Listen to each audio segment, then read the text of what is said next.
ETV ప్రేక్షకులకు నమస్కారం. Triple X detergent soap శుభమస్తు కార్యక్రమంలో ఈ వారం గ్రహఫలం అంశానికి స్వాగతం. డిసెంబర్ 6వ తేదీ నుండి 12వ తేదీ వరకు మేషాది ద్వాదశ రాశుల వారికి ఉండే శుభాశుభ ఫలితాలని, అవసరమైన సందర్భాల్లో ప్రత్యామ్నాయ మార్గాల్ని తెలుసుకుంటారు.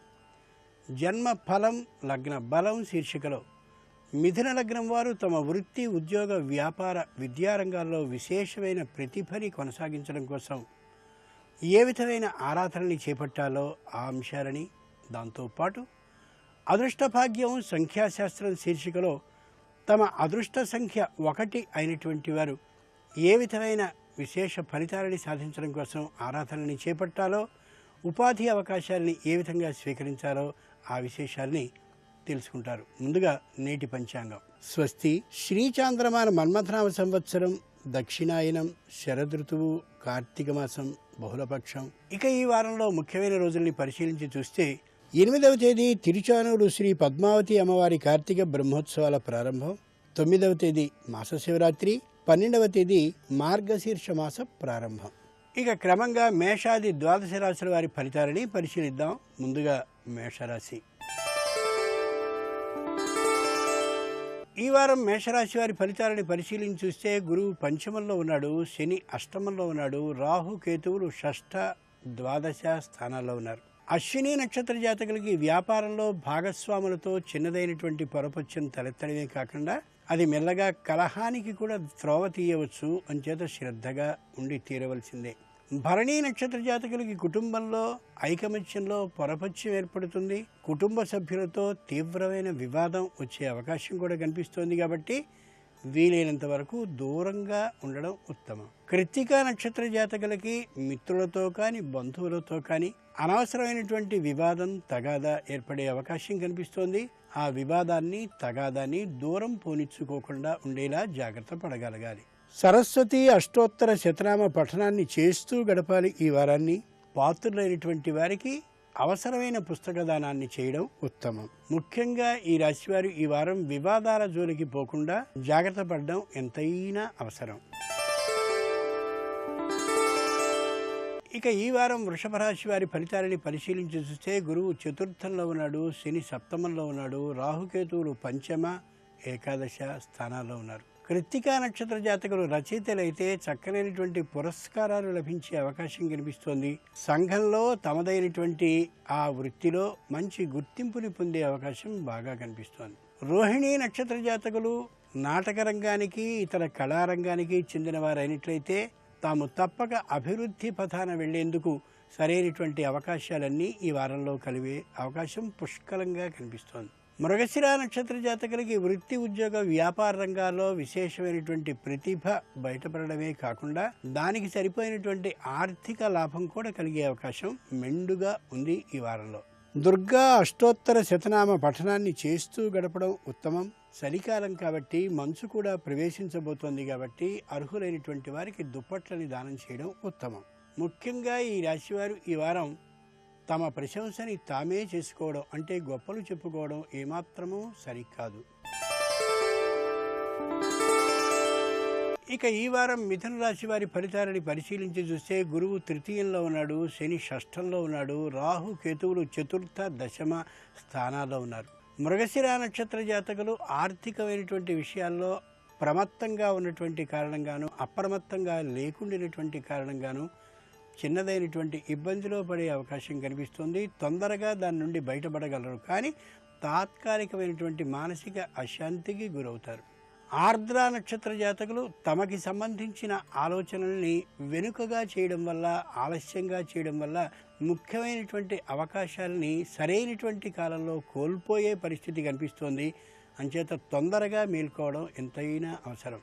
పునర్వసు నక్షత్ర జాతకులు వృత్తి, ఉద్యోగ, వ్యాపార, విద్యారంగాల్లోనే కాకుండా అనారోగ్యంలో కూడా కొద్దిగా భాగస్వాములు అయ్యేటటువంటి అవకాశం కనిపిస్తోంది. కాబట్టి ఎప్పటికప్పుడు తమకి సంబంధించిన రంగాన్ని గురించిన ఆలోచనని పటిష్టంగా చేసుకుంటూ ఉండాలి. లేని పక్షంలో జాప్యం కారణంగా ఇబ్బందికి గురయ్యే అవకాశం కనిపిస్తోంది. అన్నపూర్ణ అష్టోత్తర శతనామ పఠనాన్ని చేస్తూ గడపగలగాలి. ముఖ్యంగా కార్తీక మాసం కాబట్టి, గో ప్రీతికరమైనటువంటి మాసం కాబట్టి ఆవులకి మేతని సమర్పించుకోగలగాలి. ముఖ్యంగా ఈ రాశివారు ఈ వారం ఆందోళన తొలగడం కోసం అనుభవజ్ఞులతో పరిచయాలను పెంచుకోగలగాలి. ఇక ఈ వారం కర్కాటక రాశి వారి ఫలితాలని పరిశీలించిస్తే గురువు ద్వితీయంలో ఉన్నాడు, శని పంచమంలో ఉన్నాడు, రాహుకేతులు తృతీయ నవమ స్థానాల్లో ఉన్నారు. కాబట్టి పునరుసు నక్షత్ర జాతకులు తమకు సంబంధించిన భూములకి ఏ పత్రాలున్నాయో, అలాగే గృహాలకి ఏ పత్రాలున్నాయో, కట్టవలసినటువంటి పనులు సక్రమంగా కట్టిందో లేదో ఆ విశేషాలన్నింటినీ పరిశీలించుకుని ప్రభుత్వానికి సంబంధించినటువంటి ఏ విధమైన ఇబ్బందులలోనూ చిక్కుకోకుండా ఉండగలుగుతారు. పుష్యమి నక్షత్ర జాతకులు తమదైనటువంటి శ్రద్ధని చాలా జాగ్రత్తగా పాటించుకుంటూ వాద వివాదాల్లో చిక్కుకోకుండా ఉండేలా ధైర్యంగా వ్యవహరించగలుగుతారు.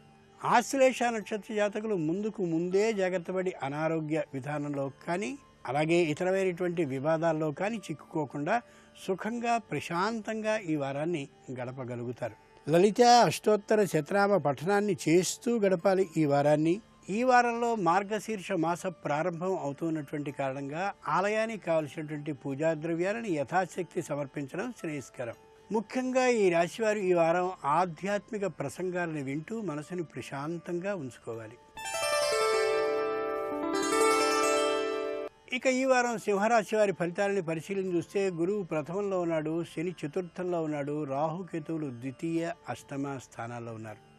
మఖా నక్షత్ర జాతకులు తాము ప్రారంభించినటువంటి వ్యాపారం లాభకరంగా లేకపోయినప్పటికీ కూడా అనుభవాన్ని సంపాదించి క్రమంగా లాభాన్ని ఆర్జించుకోగలుగుతారు. పూర్వ ఫల్గుని నక్షత్ర జాతకులు న్యాయస్థానానికి వెళ్లకుండా ఉండేలా రాజీ మార్గాన్ని అవలంబించి మొత్తానికి తమదైనటువంటి సమస్య నుండి బయటపడగలుగుతారు. ఉత్తర ఫల్గుని నక్షత్ర జాతకులు నిదానమైనటువంటి మాటతో మెత్తనైనటువంటి పలుకులతో కుటుంబంలో ఉన్న అశాంతిని సంపూర్ణంగా తొలగించుకుని పరిష్కారాన్ని చేసుకుంటారు మంచి సమస్య నుండి. ఆంజనేయ అష్టోత్తర శతనామ పఠనాన్ని చేస్తూ గడపగలగాలి. ఈ కార్తీకంలో మాస శివరాత్రి నాడు దీపదానం చేయడం విశేష ప్రీతికరం కాబట్టి అపమృత్యు దోషాన్ని తొలగిస్తుంది. కాబట్టి దీపదానాన్ని చేయడం శ్రేయస్కరం. ముఖ్యంగా ఈ రాశివారు ఈ వారం కోపాన్ని నియంత్రించుకోవాలి. ఇక ఈ వారం కన్యారాశి వారి ఫలితాలని పరిశీలన చూస్తే గురువు ద్వాదశంలో ఉన్నాడు, శని తృతీయంలో ఉన్నాడు, రాహుకేతువులు ప్రథమ సప్తమ స్థానాల్లో ఉన్నారు.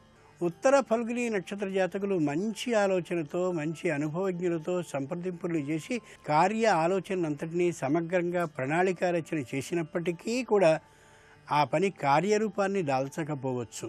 హస్త నక్షత్ర జాతకులు చక్కనైనటువంటి వృత్తి ఉద్యోగ వ్యాపార అభివృద్ధి కోసమని ఎంతో ధనాన్ని వ్యయం చేసినప్పటికీ అది తాత్కాలికంగా అనవసరం కావచ్చు, ముందు నాటికి పనిచేసేది కావచ్చు, ప్రస్తుతానికి అది ప్రయోజనం లేకుండా ఉండవచ్చు.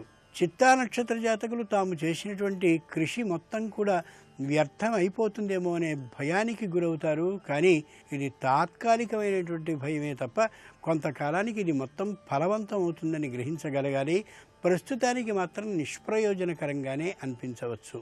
గణేశ అష్టోత్తర శతనామ పఠనాన్ని చేస్తూ గడపడం ఉత్తమం. ఇది కార్తీక మాసం కాబట్టి బహుళ చతుర్దశి ఏ 10వ తేదీన వచ్చిందో ఆ రోజున మంచి గుమ్మడిని దానం చేయడం శ్రేయస్కరం. ముఖ్యంగా ఈ రాశివారు ఈ వారం ఏ విధమైన తొందరపాటు నిర్ణయాలని చేయనేకూడదు. ఇక ఈ వారం తులారాశి వారి ఫలితాలని పరిశీలన చూస్తే గురువు ఏకాదశంలో ఉన్నాడు, శని ద్వితీయంలో ఉన్నాడు, రాహుకేతువులు ద్వాదశ షష్ఠ స్థానాల్లో ఉన్నారు. చిత్తా నక్షత్ర జాతకులు వృత్తి నిర్వహణలో తాత్కాలికమైనటువంటి మందకొడితనంతో ఉంటారు. ఆ కారణంగా పని ఏమాత్రము అయ్యేటటువంటి అవకాశం కనిపించదు. పని భారం పెరిగే అవకాశం బాగా ఉంది. స్వాతి నక్షత్ర జాతకులు తామేదైనా పొరపాటు చేస్తున్నామేమో అనేటటువంటి మానసిక చింత భయం కారణంగా శుభకార్యాన్ని అలా ఎదురు చూస్తూ వాయిదా వేస్తూ ఏమీ చేయలేనటువంటి స్తబ్దతతో ఈ వారాన్ని గడుపుతారు. విశాఖ నక్షత్ర జాతకులు సంశయంతో కూడినటువంటి ఆలోచనతో ఇది మంచిదా కాదా అని అనుకుంటూ తర్జన భర్జనలతోనే ఈ వారాన్ని అలా గడిపివేస్తారు. ఏ విధమైనటువంటి ఫలవంతము అయ్యే విధానాన్ని చేసుకోలేకపోతారు. ఆదిత్య హృదయ స్తోత్రాన్ని పఠిస్తూ గడపడం ఉత్తమం. కార్తీక మాసం అమావాస్య 11వ తేదీ అయినటువంటి కారణంగా ఆ రోజున అరటిపండుని దానం చేయడం ఉత్తమం. ముఖ్యంగా ఈ రాశివారు ఈ వారం జరిగినటువంటి పొరపాటుని ధైర్యంగా ఒప్పుకోగలగాలి. కష్టాన్ని దాటడానికి అది చక్కనైనటువంటి ఉపాయమని గుర్తించగలగాలి. ఇక ఈ వారం వృశ్చిక రాశి వారి ఫలితాలని పరిశీలించి చూస్తే గురువు దశమంలో ఉన్నాడు, శని ప్రథమంలో ఉన్నాడు, రాహుకేతువులు ఏకాదశ పంచమ స్థానాల్లో ఉన్నారు. విశాఖ నక్షత్ర జాతకులు విద్యారంగానికి సంబంధించిన వారైతే విద్యారంగానికి వేరైనటువంటి వాటి మీద దృష్టిని కేంద్రీకరించే అవకాశం కనిపిస్తోంది. అది తాత్కాలికంగా అయిన పక్షంలో ఏ ఇబ్బంది కలగదు. అనురాధ నక్షత్ర జాతకులు తాము వ్యాపార రంగానికి చెందిన వారైతే ఏ కళారంగం మీదనో క్రీడారంగం మీదనో తాత్కాలికమైనటువంటి దృష్టిని కేంద్రీకరించే అవకాశం కనిపిస్తోంది. అది తాత్కాలికంగానే చేసుకోవడం ఎంతైనా మంచిది. జ్యేష్ఠ నక్షత్ర జాతకులు తమకి సంబంధించినటువంటి ముఖ్యమైన విధానాన్ని మాని ఇతరమైనటువంటి వినోద రంగం మీద విలాసరంగం మీద దృష్టిని మరలుస్తారు. అది తాత్కాలికంగా మాత్రమే చేసుకోవడం శ్రేయస్కరం. రాజరాజేశ్వరి అష్టోత్తర శతనామ పఠనాన్ని చేస్తూ గడపాలి. ఈ వారాన్ని పోలి స్వర్గానికి వెళ్ళవలసి ఉంది కాబట్టి ఒత్తుల్ని ఆవునేతిలో పెట్టి చెరువులో కానీ మరెక్కడైనా విడవడం ఎంతైనా అవసరం. ముఖ్యంగా ఈ రాశివారు ఈ వారం నిదానంగా నిర్ణయాలను తీసుకోగలగాలి. తమకి సంబంధించిన మరొక వృత్తి మీద దృష్టిని కేంద్రీకరించడాన్ని మానుకోగలగాలి. ఇక ఈ వారం ధనువు రాశి వారి ఫలితాలని పరిశీలన చూస్తే గురువు నవమంలో ఉన్నాడు, శని ద్వాదశంలో ఉన్నాడు, రాహుకేతువులు దశమ చతుర్థ స్థానాల్లో ఉన్నారు. మూలా నక్షత్ర జాతకులు తొందరపాటు నిర్ణయాన్ని తాత్కాలికంగా చేసి తరువాత తమ సొంతదైనటువంటి నిర్ణయానికి వచ్చి తాము చేయవలసినటువంటి పనిని సరైన దానిగా గుర్తించి ఆ మార్గానే ప్రయాణిస్తారు. పూర్వాషాఢ నక్షత్ర జాతకులు తమకి సంబంధించినటువంటి వృత్తి విద్య ఉద్యోగ రంగాల్లో ఏదో ఒక విధమైనటువంటి అనాలోచితమైన ఆలోచనని ఇతరుల సలహా వల్ల చేసి మరింత వేగంగా తమదైనటువంటి ఆలోచననే అమలు జరుపుకోగలుగుతారు. ఉత్తరాషాఢ నక్షత్ర జాతకులు కుటుంబంలో ఉండేటటువంటి అశాంతిని తొలగించుకోవడం కోసం మార్గాన్ని ఎన్నుకుని తమ ఆలోచననే అమలు చేసి మొత్తానికి సమస్యని సుఖంగా పరిష్కరించుకోగలుగుతారు. లక్ష్మీ అష్టోత్తర శతనామ పఠనాన్ని చేస్తూ ఈ వారాన్ని గడపాలి. ఇది కార్తీక మాసం చివరికి వచ్చింది కాబట్టి మార్గశీర్షంలో చేయవలసినటువంటి విశేషాలని సంప్రదాయాన్ని తెలుసుకుని 10 మందికి ప్రచారం చేయడం అత్యవసరం. ముఖ్యంగా ఈ రాశివారు ఈ వారం గత అనుభవాలని గుర్తుంచుకుని తమ ఆలోచనలకి ప్రాధాన్యాన్ని ఇచ్చుకుంటూ మెలగాలి. ఇక ఈ వారం మకర రాశి వారి ఫలితాలని పరిశీలించి చూస్తే గురువు అష్టమంలో ఉన్నాడు, శని ఏకాదశంలో ఉన్నాడు, రాహు కేతువులు నవమ తృతీయ స్థానాల్లో ఉన్నారు. ఉత్తరాషాఢ నక్షత్ర జాతకులకి అనూహ్యమైనటువంటి చిక్కులు ఒక్కమారుగా పడే అవకాశం కనిపిస్తోంది. భయపడాల్సిన అవసరం ఏమాత్రమూ లేదు. వాటిని జాగ్రత్తగా పరిష్కరించుకునే ప్రయత్నాన్ని చేస్తే తేలికగా పరిష్కరింపబడతాయి. ప్రారంభంలో మాత్రం చిక్కులు అని అనిపించవచ్చు. శ్రవణ నక్షత్ర జాతకులకి ఆర్థికమైనటువంటి రుణబాధ ఒక్కసారిగా మీద పడవచ్చు, కానీ అంతలోనే పరిష్కరింపబడేటటువంటి విధానాలు కూడా తెలుస్తాయి కాబట్టి దుఃఖపడాల్సిన చింతించాల్సిన అవసరం ఏమాత్రం లేదు. ధనిష్ఠ నక్షత్ర జాతకులకి ఆర్థికమైనటువంటి బాధతో పాటు అనారోగ్యం కూడా తాత్కాలికంగా గోచరించవచ్చు. అయినప్పటికీ కూడా తేలికగా పరిష్కరింపబడుతుంది తప్ప దీర్ఘకాలికమైనటువంటి అనారోగ్య సమస్య అది కానే కాదని గుర్తించగలగాలి. నవగ్రహ స్తోత్ర పఠనాన్ని చేస్తూ గడపాలి ఈ వారాన్ని.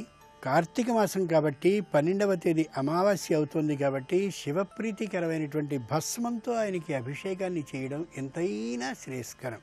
ముఖ్యంగా ఈ రాశివారు ఈ వారం వచ్చినటువంటి ఇబ్బందిని మౌనంగా భరించాలి తప్ప వాద వివాదాల జోలికి పోవడం కానీ సమస్యని వేరొక విధంగా పరిష్కరిద్దామని ప్రయత్నం చేయడం కానీ సరికాదు. ఇక ఈ వారం కుంభరాశి వారి ఫలితాలని పరిశీలించి చూస్తే గురువు సప్తమంలో ఉన్నాడు, శని దశమంలో ఉన్నాడు, రాహుకేతువులు అష్టమ ద్వితీయ స్థానాల్లో ఉన్నారు. ధనిష్ఠ నక్షత్ర జాతకులు వృత్తి ఉద్యోగాల్లో విపరీతమైన వేగంతో వెళ్లాలని అనుకున్నప్పటికీ కూడా ఆ ఆలోచన కాగితాల వరకే పరిమితం అవుతుంది తప్ప కార్య ఆచరణ దిశగా ఆ స్థితిలో ఉండకపోవచ్చు. శతభిష నక్షత్ర జాతకులు ఆర్థికమైనటువంటి విధంలో ముందు అభివృద్ధిని సాధించాలని ఒక ప్రణాళికని రచించుకున్నప్పటికీ కూడా పెట్టుబడి రానటువంటి కారణంగా ఆర్థికమైన అననుకూలత ఉన్నటువంటి కారణంగా తాము అనుకున్నటువంటి ఆలోచనని కార్యరూపంలో పెట్టలేకపోతారు. అది ఈ వారానికి మాత్రమే. పూర్వాభాద్ర నక్షత్ర జాతకులు అనుకూలమైనటువంటి ఆలోచనలన్నింటినీ చేసినప్పటికీ కూడా ఏ విధంగానూ పని ముందుకు కదలనటువంటి కారణంగా వ్యతిరేక దిశకి అనుగుణంగా ఆలోచనల్ని చేస్తారు. ఆ ఆలోచించడం సరికాదు. అనుకూలమైన ఆలోచనల్ని మాత్రమే చేయగలగాలి కుటుంబ విషయంలో. లక్ష్మీ నృసింహ కరావలంబ స్తోత్రాన్ని పఠిస్తూ గడపడం ఉత్తమం. ఈ వారం శివుని పేరిట తెల్లనైనటువంటి వస్త్రాలని యోగ్యులైనటువంటి శివభక్తులకి దానం చేయడం శ్రేయస్కరం. ముఖ్యంగా ఈ రాశివారు ఈ వారం ఎక్కువసేపు దైవ ధ్యానంలో గడుపుతూ మానసిక అశాంతిని తొలగించుకోగలగాలి. ఇక ఈ వారం మీనరాశి వారి ఫలితాలని పరిశీలించి చూస్తే గురువు షష్ఠంలో ఉన్నాడు, శని నవమంలో ఉన్నాడు, రాహు కేతువులు సప్తమ ప్రథమ స్థానాల్లో ఉన్నారు. పూర్వభద్ర నక్షత్ర జాతకులు తమ కుటుంబంలో వచ్చినటువంటి పొరపత్యాలు అన్నీ తొలగిపోయినటువంటి కారణంగా ఎంతో ఉత్సాహకరంగా గడపగలుగుతారు ఈ వారాన్ని. ఉత్తరాభాద్ర నక్షత్ర జాతకులు తీర్థయాత్రని చేయాలనే గట్టి అభిలాషతో దాన ధర్మాలను చేస్తూ తీర్థయాత్రలకు కూడా వెళ్ళి వచ్చే అవకాశం బాగా కనిపిస్తోంది. రేవతి నక్షత్ర జాతకులు తమ కుటుంబానికి సంబంధించినటువంటి సమస్యలు దాదాపు పరిష్కరింపబడినటువంటి కారణంగా కృతజ్ఞతల్ని చెల్లించుకోవడం కోసం దూరంగా ఉండేటటువంటి తీర్థయాత్రకి వెళ్ళడం చేస్తారు ఆనందకరంగా. సుబ్రహ్మణ్య స్తోత్రాన్ని పఠిస్తూ గడపగలగాలి ఈ వారాన్ని. కార్తీక మాసం కాబట్టి శివుని పేరిట బిల్వపత్రాలని దైవానికి సమర్పించడం శ్రేయస్కరం. ముఖ్యంగా ఈ రాశివారు ఈ వారాన్ని శత్రుత్వాన్ని మరిచి ప్రవర్తించాలి, బంధువులతో అలాగే స్నేహితులతో కూడా.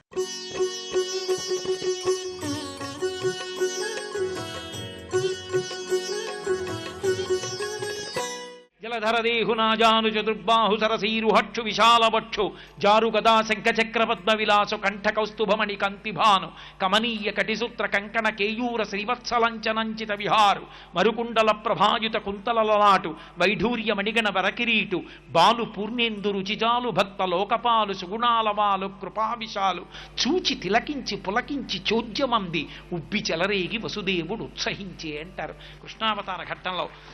అసలు పొంగిపోయింది వసుదేవుడో పోతనగారో అర్థం కాదు. ఆ శ్రీ మహావిష్ణు స్వరూపాన్ని చూసి పొంగిపోయిన వాళ్ళు ఉన్నారు.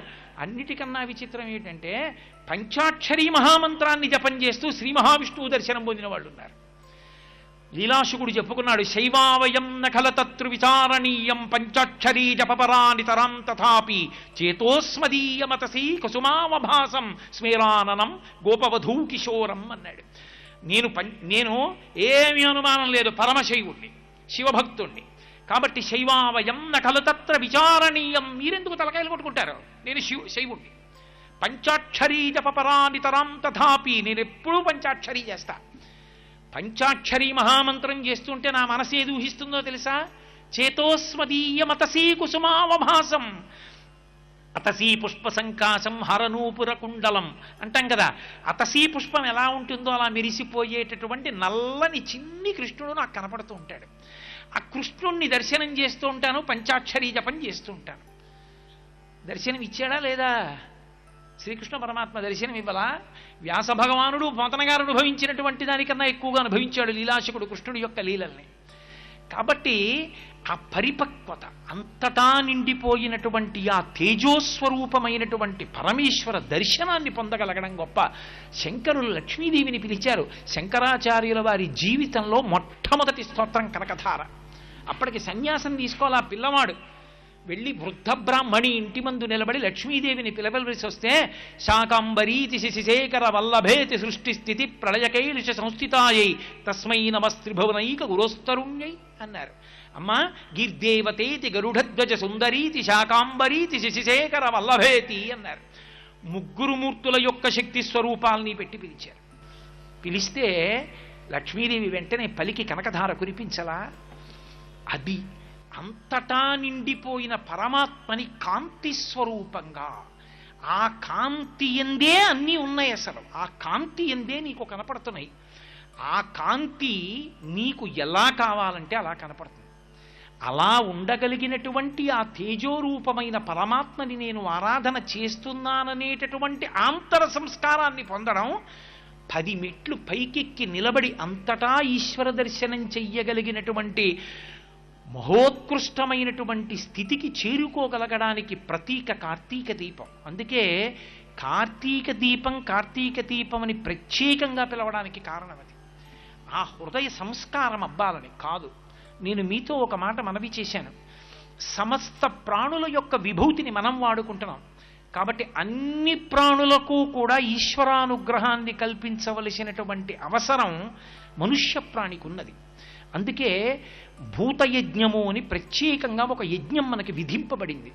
అన్నం తినే ముందు నేను 4 కాకులకు కూడా 4 మెతుకులు వేసి, కుక్కకి 2 మెతుకులు పెట్టి, ఇంటికొచ్చిన అతిథికి అన్నం పెట్టి అప్పుడు నువ్వు తినాలి తప్ప నీ ఒక్కడి కొరకు అని నువ్వు వండుకుని తినకూడదు. ఇంట్లో అన్నం మిగలాలి, మిగిలిన అన్నం భూతములకు అందాలి అని చెప్పింది శాస్త్రం.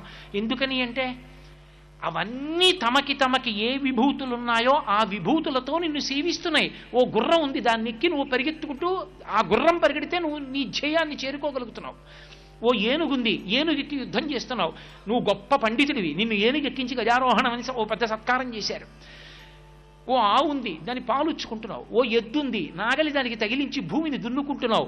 సమస్త ప్రాణుల యొక్క వైభవాన్ని నువ్వు వాడుకుంటున్నావు. అన్ని ప్రాణుల యొక్క వైభవాన్ని నువ్వు వాడుకుంటున్నప్పుడు అవి తమ చేసుకున్నటువంటి పాపముల యొక్క ఫలితంగా ఇంకా ఎన్నో కోట్ల జన్మలు ఎత్తితే తప్ప మనుష్య జన్మలోకి వచ్చి పుణ్యకర్మాచరణము చెయ్యలేవు. నువ్వు మనుష్యునివి కాబట్టి పుణ్యకర్మాచరణం చేసుకోగలుగుతున్నావు. ఇన్నిటిని వాడుకుంటున్న నీకు వాటికి అభ్యున్నతిని కల్పించవలసిన అవసరం లేదా? ఉంది. ఎలా కల్పించాలని అడిగారు. కేవలము దీపము, దీపవైభవము నీకు తెలిసి ఉంటే ఒకెత్తు. నీకు తెలియకపోతే కార్తీక పౌర్ణమి నాడు వెలిగించేటటువంటి దీపంలో తప్పకుండా 2 మాటలు చెప్పాలి. దామోదరమావాహయామి అనాలి, లేదా త్రయంబకమావాహయామి అనాలి. కార్తీక దామోదరుడు అంటారు. దామోదర విష్ణు సంబంధం, త్రయంబక శివ సంబంధం. త్రయంబకుడు అంటే 3 కన్నులున్నవాడు అన్న అర్థమే కాదు. త్రయంబక అంటే త్రయాణం లోకానాం, ఆయన 3 లోకములకు కూడా తల్లి తండ్రి అయి ఉంటాడు కాబట్టి త్రయంబకుడని పేరు. అటువంటి త్రయంబక స్వరూపమైనటువంటి పరమశివుణ్ణి ఆవాహన చెయ్యాలి అక్షత వేసి. ఓ పువ్వో పసుపో కుంకమో వెయ్యాలి దీపం మీద. దామోదరుణ్ణన్నా పిలవాలి, త్రయంబకుణ్ణన్నా పిలవాలి. పిలిచి ఇప్పుడు ఈ దీపాన్ని పైకెత్తి పట్టుకోవాలి.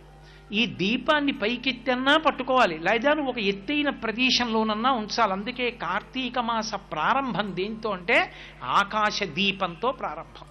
నిజానికి ఏవి ఆకాశ దీపాలు? మీరు నేను పెట్టక్కర్లేదు. ఆకాశ దీపాలు వెలిగించిన వాడు పరమేశ్వరుడు. సూర్యుడు, చంద్రుడు, నక్షత్రములు, ఇవి ఆకాశ దీపాలు. మరి కార్తీక మాస ప్రారంభం దేంతో మొదలు? ఆకాశ దీపంతో ప్రారంభం. ఆకాశ దీపం ఎక్కడ వెలిగిస్తారు? దేవాలయంలో వెలిగిస్తారు. దేవాలయంలో ధ్వజస్తంభానికి తాడు కట్టి ఒక చిన్న పాత్రలో దీపం వెలిగించి గాలికి నిధనం కాకుండా రంధ్రములతో ఏర్పాటు చేసి దాన్ని జాగ్రత్తగా సమంత్రకంగా భగవంతుడి నామాలు చెప్తూ భక్తులందరూ చుట్టూ నిలబడి ఉండగా ఆ దీపాన్ని పైకెత్తుతారు. ఎవరి శక్తి కొలది వాళ్ళు కార్తీక మాసంలో ఆకాశ దీపాన్ని పైకెత్తడానికి చమురో ఒత్తులో ఏవో ఒకటి ఇస్తూ ఉంటారు.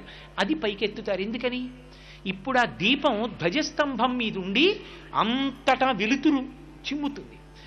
ధ్వజస్తంభం మీదకి ఏదైనా లాగారు అంటే, పతాకాన్ని ఆరోహణం చేశారు అంటే ఈశ్వరుడికి ఉత్సవం అవుతోందని గుర్తు. ఒక్క కార్తీక మాసంలో మనమే ఉత్సవం చేస్తున్నాం. మనకి మనం ఉత్సవం. ఉత్ అంటే తల పైకెత్తడం. తల పైకెత్తి చూశాడు కాబట్టి ఉత్సవం. ఏమిటి తల పైకెత్తి చూడడం? నాకు ఉన్న గౌరవం ఏమిటి? ఈ శరీరంలో ఉంటే నేను చెయ్యగలిగిన అధికారం ఏమిటి? సమస్త భూతములకు నేను మహోపకారం చెయ్యగలను కార్తీక పౌర్ణమి నాడు. ఇతర ప్రాణులు చెయ్యలేవు, నేనే చెయ్యగలను. ఏమిటి చెయ్యగలను? దీపం తీసుకెళ్ళి ఓ గదిలో పెట్టాననుకోండి, కొంత ఫలితం.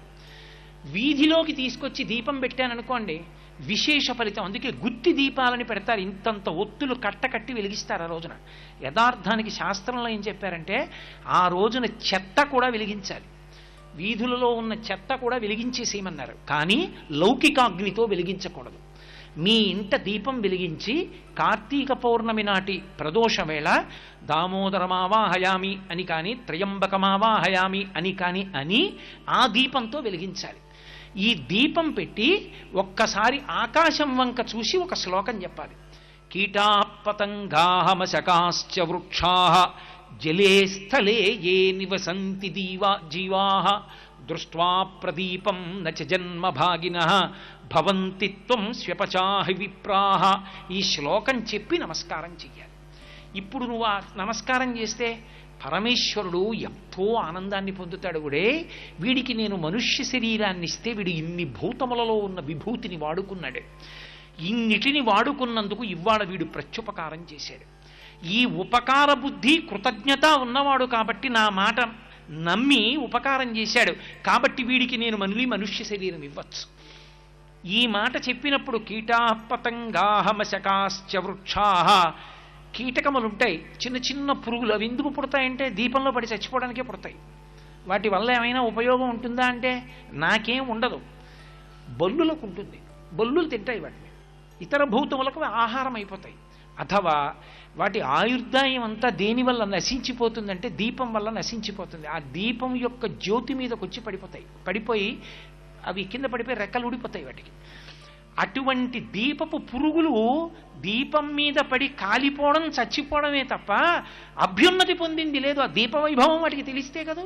పైగా అవి దీపంలో ఎక్కువగా పడిపోతే దీపం నిధనమైన పాపం వస్తుంది వాటికి తప్ప అవి దీపం వల్ల ప్రయోజనం పొందలేదు. కానీ ఇవాళ నేను ఈశ్వర ఒక సంకల్పం చెప్తున్నాను, ఈ దీపము కాదు, ఇది త్రయంబకుడు, ఇది దామోదరుడు. కాబట్టి దీని వలన మొదటి ఫలితం ఎవరికి వెళ్ళాలంటే కీటాః పతంగాః మశకాశ్చ, చ అంటే కూడా కీటకములు, పతంగాః పురుగులు, మశకాశ్చ దోమలు, వృక్షాః అవి ఎంతో ఉపకారం చేస్తాయి. కాయలిస్తాయి, పళ్ళిస్తాయి, ఆకులిస్తాయి, కొమ్మలిస్తాయి, రెమ్మలిస్తాయి, కలపిస్తాయి, ఇల్లు కట్టుకుంటాం, ఇన్ని చేస్తాం. కానీ ఎండలో అది నిలబడి మనకి నీడనిస్తుంది తప్ప దాని జన్మాంతరంలో అది మాత్రం ఎక్కడికి వెళ్ళలేదు, అలాగే ఉండాలి. ఒక ఆవు వచ్చి దాని కొమ్మలు కొరుక్కు తినేస్తున్నా, ఒక ధూర్తుడొచ్చి కొమ్మ విరిచేస్తున్నా, ఏవో ప్రాణులు దాని మీదకెక్కి అలజడి చేసి కొమ్మలన్నింటినీ ఉంచేస్తున్నా, గొడ్డలి పెట్టి తన్ని నరికేస్తున్నా, ఒక్క అడుగు ఇలా తీసి ఇలా వెయ్యలేనటువంటి దైన్యము చెట్టుది. అది అలాగే నిలబడుతుంది. ఆ చెట్టు ఎలా అభ్యున్నతిని పొందుతుంది? దానికి కదలలేనప్పుడు దానికి కర్మాధికారం ఏది? అది సంపాదించుకోలేదు. కాబట్టి ఈశ్వర నీ దీపపు వెలుతురు ఆ చెట్టు మీద పడుతోంది కాబట్టి దామోదరుడి చెయ్యి దాని మీద పడినట్టే, త్రయంబకుని చెయ్యి దాని మీద పడినట్టే. అది అభ్యున్నతిని పొందాలి. సర్వం శ్రీ ఉమామహేశ్వర పరబ్రహ్మార్పణమస్తు. స్వస్తి. జన్మఫలం లగ్న బలం శీర్షికలో మిథున లగ్నంలో పుట్టినటువంటి వారు తమ వృత్తి, ఉద్యోగ, వ్యాపార, విద్యారంగాల్లో విశేషమైన ప్రతిభని కొనసాగించడం కోసం ఏం చేయాలో తెలుసుకుందాం. మిథున లగ్నంలో పుట్టినటువంటి వారికి తాత్కాలికమైనటువంటి పెరిగితనం ఉంటుంది. విశేషమైనటువంటి ధైర్యంతో ముందుకు వేయాలని అనిపించినప్పటికీ కూడా కార్యరంగంలోకి దూకబోయేసరికి ఒక విధమైన పిరికితనంతో వెనుకబాటుతనం వస్తుంది. అంచేత మిథున లగ్నం వారు మొగమాట ఏమాత్రం లేకుండా తాము చేస్తున్నటువంటి పని ధర్మబద్ధమే అయినదని అనిపించిన క్షణంలో ముందుకు దూసుకు వెళ్ళడం శ్రేయస్కరం. ముఖ్యంగా భర్త అయినట్లయితే భార్యతోనూ, భార్య అయినట్లయితే భర్తతోనూ సంప్రదించి మాత్రమే ఈ పనులు చేసుకోగలగాలి తప్ప ఈ లగ్నం వారు వీరిద్దరి ఆలోచనల్ని వేరువేరు వారితో పంచుకుని వారి అభిప్రాయాలని తమ అభిప్రాయంగా చెప్పుకోవడం, చేసుకోవడం ఏమాత్రమూ సరికాదు. జీవితం మొత్తానికి తాత్కాలికమైనటువంటి అశాంతే కదా అని అనుకోవడం ఏమాత్రమూ సరికాదు. అశాంతి లేకుండా వ్యవహరించగలగాలి. ఓ విదేశీ ప్రయత్నాన్ని చేయడానికి కానీ, లేదా స్వదేశానికి తిరిగి రావడానికి కానీ, వ్యాపారాన్ని ప్రారంభించడానికి కానీ, లేదా వ్యాపారం నష్టదాయకంగా ఉన్నప్పుడు మూసివేయడానికి కానీ దంపతులు ఇద్దరూ కలిసి ఆలోచనని చేసుకోగలగాలి. లాభం వచ్చినా నష్టం వచ్చినా వారిలో వారు మాత్రమే సంప్రదింపుల ధోరణిలో చక్కనైనటువంటి పరిస్థితిలో దానికి సమన్వయ విధానాన్ని అవలంబించుకోవాలి తప్ప ఇతరుల చేరికని మాత్రం తమ కుటుంబంలో చేసుకోవడం ఏమాత్రమూ సరికాదు. ఇలా కానీ చేసుకున్నట్లయితే ఈ మిథున లగ్నంలో పుట్టినటువంటి వారు తమ వృత్తి, ఉద్యోగ, వ్యాపార, విద్యా రంగాల్లో విశేషమైన ప్రతిభని తప్పక పొందగలుగుతారు. మూడవ వ్యక్తిని మాత్రం చేర్చుకోనే కూడదు తమ కుటుంబంలోనికి. దంపతులు కాకుండా మిత్రులే కానీ అయినట్లయితే అది తాత్కాలిక మిత్రత్వం అవుతుంది తప్ప శాశ్వతమైనటువంటి మిత్రత్వం కాదు. కాబట్టి విశేషమైనటువంటి మైత్రిని కొనసాగించడం కూడా శ్రేయస్కరం కాదు. అదృష్టభాగ్యం సంఖ్యాశాస్త్రం శీర్షికలో తమ అదృష్ట సంఖ్య 1 అయినటువంటి వారు ఏ విధమైన జాగ్రత్తల్ని పాటించాలి, ఏ విధమైన ఉపాధి అవకాశాలని సంపూర్ణంగా పొందగలగాలి? ఆ విశేషాలు ఏమిటో ఇప్పుడు తెలుసుకుందాం.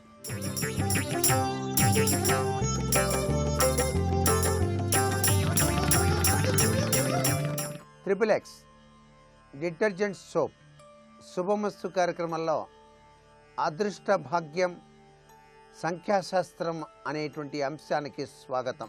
మానవ జీవితంలో పుట్టినటువంటి ఆ యొక్క తేదీ, నెల, సంవత్సరం ఈ మూడింటిని కూడి వచ్చినటువంటి పరిపూర్ణమైనటువంటి సంఖ్యను ఆధారంగా చేసుకొని ఆ పుట్టిన తేదీ యొక్క వ్యక్తి యొక్క ప్రభావం ఏ గ్రహానికి సంబంధించిందో తెలుసుకొని అతని యొక్క భవిష్యత్తును నిర్ణయింపజేసేటువంటి శాస్త్రంలో సంఖ్యాశాస్త్రం అత్యున్నతమైనటువంటి స్థానాన్ని పొంది ఉన్నది. ఈ యొక్క ప్రభావాన్ని దృష్టిలో పెట్టుకొని ఎవరైతే తమ యొక్క అదృష్ట సంఖ్యను భావన చేసి తమ జీవిత గమ్యంలో ఎటువైపు అడుగు వేసినట్లయితే విజయోస్తు సిద్ధిని సాధించడానికి ఆస్కారం ఉందో తెలుసుకునేటువంటి గొప్ప శాస్త్రమే సంఖ్యాశాస్త్రం. సంఖ్యాశాస్త్రంలో మొట్టమొదటిగా వ్యక్తి యొక్క పుట్టిన తేదీ తీసుకోవాలి, తరువాత నెల తీసుకోవాలి, తరువాత పుట్టిన సంవత్సరం తీసుకోవాలి. ఈ మూడింటిని కూడాను వరుసన గనక కూడినట్లయితే ఒక సంఖ్య వస్తుంది. ఆ సంఖ్య గనక 1 అయినట్లయితే అది రవిగ్రహానికి సంబంధించిందిగా ఉంటుంది.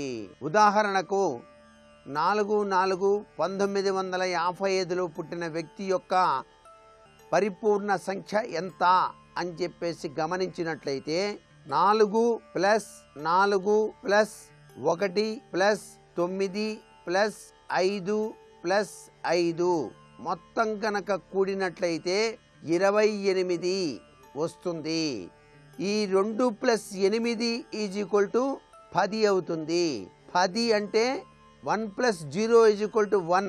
అందుచేత సంఖ్యాశాస్త్ర రీత్యా 1 అవుతుంది. 1 అనేటువంటిది రవిగ్రహానికి సంబంధించినటువంటి వ్యక్తి యొక్క పరిపూర్ణమైనటువంటి అదృష్ట సంఖ్య. ఒక వ్యక్తి జీవితంలో పుట్టిన తేదీ, నెల, పూర్తి సంవత్సరం అంటే పూర్తిగా వ్రాయాలి తప్ప 1955 పూర్తిగా రాయటం. అలా పూర్తిగా సంఖ్యలు వరుసన గనక కూడినట్లయితే వచ్చిన ఆ సంఖ్యను ఆధారంగా చేసుకుంటే 1 నుంచి 9 లోపల వస్తాయి ఏ వచ్చినా. ఈ విధంగా 9 సంఖ్యలలోనే మొత్తం జీవితం అంతా తిరుగుతూ ఉంటుంది సంఖ్యాశాస్త్రంలో. అందుచేత 1 సంఖ్య ఏ గ్రహానికి సంబంధించింది? రవిగ్రహానికి సంబంధించింది. రవితత్వం ఎలా ఉంటుంది? ఆ యొక్క ప్రభావతత్వాల్లో ఆ వ్యక్తి నడక ఏ విధంగా ఉంటుంది? అతడు ఏ ఏ వృత్తులలో రాణిస్తాడు?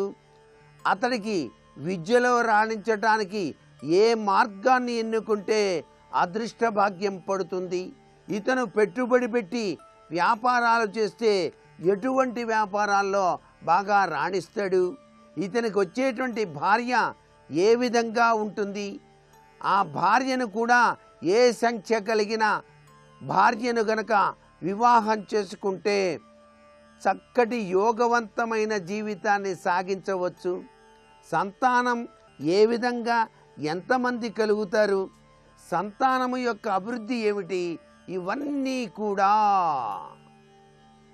ఈ యొక్క సంఖ్యాశాస్త్రంలో పరిపూర్ణమైనటువంటి సంఖ్యాశాస్త్ర విధి నిర్ణయచర్చ భగవంతుడు ఏర్పరిచినటువంటి అద్భుతవంతమైనటువంటి శాస్త్రంగా మనకు శాస్త్రాల్లో చెప్పారు. అందుచేత సంఖ్యాశాస్త్ర రీత్యా 1వ సంఖ్య అదృష్ట సంఖ్య అయినటువంటి వారు వ్యక్తిత్వ వికాసాలు ఏ విధంగా ఉంటాయి? వీరి యొక్క వ్యక్తిత్వ వికాసాలు అంచనా వేస్తే ముఖ్యంగా వీరు సౌందర్యతత్వంలోనే ఉంటారు. విశాలమైన నేత్రాలు ఉంటాయి, పొడుగాటి ముక్కు ఉంటుంది, మాట్లాడేటప్పుడు చాలా నవ్వుతూ సరదాగా మాట్లాడతారు. మిన్ను విరుగు మీద పడ్డా కూడా చెలించని స్వభావం ఎక్కువ. కృషీవలుడు అంటే కృషి చేస్తారు ఎక్కువగా వీళ్ళు. ఎందుకంటే సూర్యుడు కదండి, ఆయన ఉదయం లేచిన దగ్గర నుంచి సాయంత్రం వరకు కూడా పాపం ఆ విధంగా మనందరి కోసం సేవ చేస్తూ ఉంటాడు. అందుచేత ఈ లక్షణ తత్వం 1 సంఖ్యకు తప్పనిసరిగా ఉండి తీరుతుంది. అంతేకాకుండా సూర్యుడు ఆరోగ్య ప్రదాత. అందుచేత ఈ 1 అదృష్ట సంఖ్య కలిగినటువంటి వాళ్ళు బాగా రాణించే వృత్తి ఏదంటే వైద్య వృత్తి.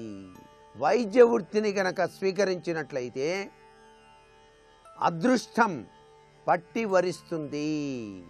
వీళ్ళు వైద్య సంబంధమైనటువంటి వ్యాపారాదులు చేసినా కూడా ఉత్తమోత్తమమైనటువంటి స్థితిగతుల్ని సాధించటానికి ఆస్కారం అత్యధికంగా ఉంటుంది సుమా. విద్యలో రాణింపు చర్య మధ్య మధ్య కించిత్తు ఆటంకములు ఏర్పడినప్పటికీ చివరికి విద్యలో విజయాన్ని సాధిస్తారు.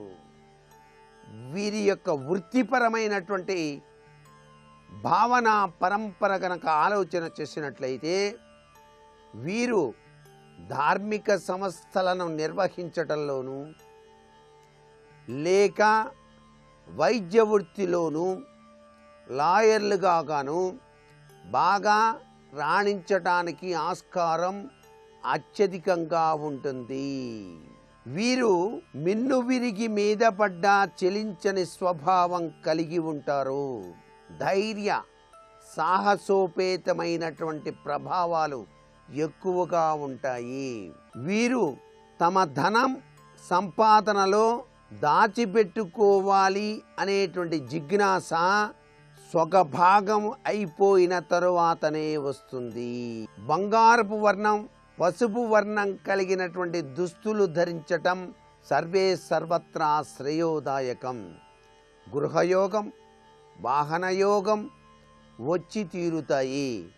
వీరి యొక్క అదృష్ట దేవుడు షిర్డీ సాయిబాబాగా చెప్పాల్సి ఉంటుంది.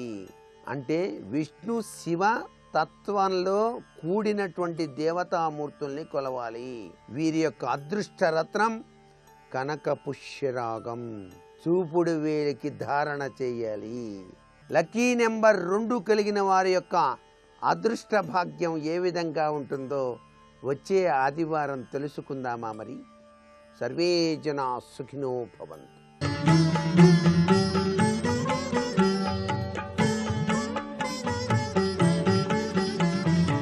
ఈటీవీ ప్రేక్షకుల నమస్కారం. XXX డిటర్జెంట్ సోప్ శుభమస్తు కార్యక్రమంలో శుభనక్షత్ర వంశానికి స్వాగతం. చాలా విశేషమైన రోజు, భానువారం, దశమి ఏకాదశి తిథులతో విరాజిల్లుతోంది. హస్తానక్షత్రం మహాగణపతికి సంబంధించింది. హస్తానక్షత్ర అధిష్టాన దైవం సూర్యుడు. హస్తానక్షత్రంలో జన్మించిన దైవం గణపతి, అధిష్టాన దైవం సూర్య భగవానుడు. వారానికి సూర్యుడు అధిపతి. దశమి ఏకాదశులు ఈ ఆదివారం నాడు రావటం వల్ల సూర్యానుగ్రహం పరిపూర్ణంగా ఉంటుంది. సూర్యుడు అనగానే జ్ఞానం, చైతన్యం, విజ్ఞానం, ఆనందం, సంతోషం, ఆరోగ్యం, అన్ని విధాలా ప్రశాంతంగా గడపడానికి, మంచి పనులు చేసుకోవటానికి, ఇంటిల్లపాది కలిసి చేసేటటువంటి కార్యక్రమాలు ఏవైతే ఉంటాయో వాటన్నిటికీ అనుకూలమైన శుభకాలం. సమస్త శుభ కార్యక్రమాలకి శుభప్రదమైన ఫలితాలు వస్తాయి. ఆధ్యాత్మిక పరంగా కలిసి వస్తుంది. అలాగే ఉద్యోగ వ్యాపార నూతనాంశాలు ఆరంభించడానికి ఉపయుక్తమైన కాలం. ప్రధానంగా ఆయుష్మాన్ యోగం. ఈ యోగం సూర్యవారంలో వస్తే మంచిది. అలాగే హస్తానక్షత్రంలో వస్తే గణపతి అనుగ్రహం కూడా పూర్తిగా ఉంటుంది. భవిష్యత్తుకి సంబంధించినటువంటి కార్యాచరణ ఈ రోజున సంకల్ప రూపంలో ప్రారంభించడం చాలా మంచిది.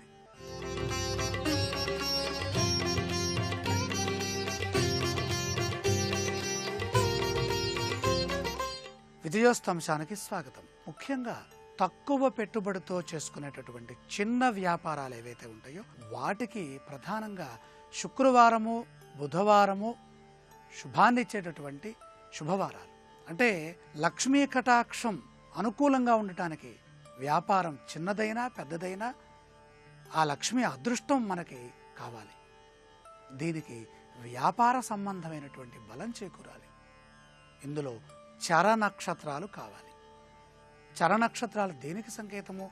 తొందరగా మన దగ్గర ఉన్నటువంటి సరుకు ప్రజలకు అంది ఆ ప్రజల నుంచి వచ్చేటటువంటి వ్యాపారపూర్వకమైనటువంటి ధనం మరలా తిరిగి వ్యాపారం చేయడానికి ఉపకరించే విధంగా ఉండాలి. తక్కువ పెట్టుబడితో చేసేటటువంటి చిన్న చిన్న వ్యాపారాలు, ఈ చిన్న చిన్న వ్యాపారాలు ఏవైనా సరే వాటన్నిటికీ ముఖ్యంగా ఉండాల్సినటువంటి నక్షత్రాలు అశ్విని, హస్త, పుష్యత్రయం. 3 నక్షత్రాలు విశేషమైనవి. అశ్విని నక్షత్రం చాలా మంచిది. వేగవంతమైనటువంటి విజ్ఞానాన్ని, జ్ఞానాన్ని సమాజానికి అందిస్తాయి. అంటే సాంకేతిక పరంగా రక్షిస్తాయి క్షిప్ర నక్షత్రాలు. అలాగే హస్త నక్షత్రం. ఈ హస్త నక్షత్రం ఎలాంటిదయ్యా అంటే మన దగ్గర ఉన్నటువంటి వస్తువు ప్రజలకు అందుతుంది, ప్రజల దగ్గర ఉన్న ధనం మన చేతిలోకి వస్తుంటుంది. అవసరానికి తగిన ధనం చేతికి అందించే విధంగా హస్త నక్షత్రం. చాలామందికి తెలియదు, పరహస్తం గతం కదా అనుకుంటారు. అలా ఉండదు. ఇక్కడ జ్యోతిషపరంగా ఆలోచిస్తున్నప్పుడు గణపతికి ఇష్టమైనటువంటి నక్షత్రాల్లో మనం చేసుకోవాలి. అలాగే గణపతికి ఇష్టమైన వారం బుధవారం. వ్యాపారాలు బాగా ఉండాలంటే గణపతి, విష్ణు ఈ ఇద్దరు దేవతల్ని ఆరాధించాలి. రేపటి విజయోస్తంశంలో పుణ్యాన్ని ప్రసాదించేటటువంటి సత్యనారాయణ స్వామి వారి వ్రతాన్ని ఏ తిథి, ఏ మాసము, ఏ నక్షత్రాల్లో చేసుకోవాలో పరిశీలించాలి.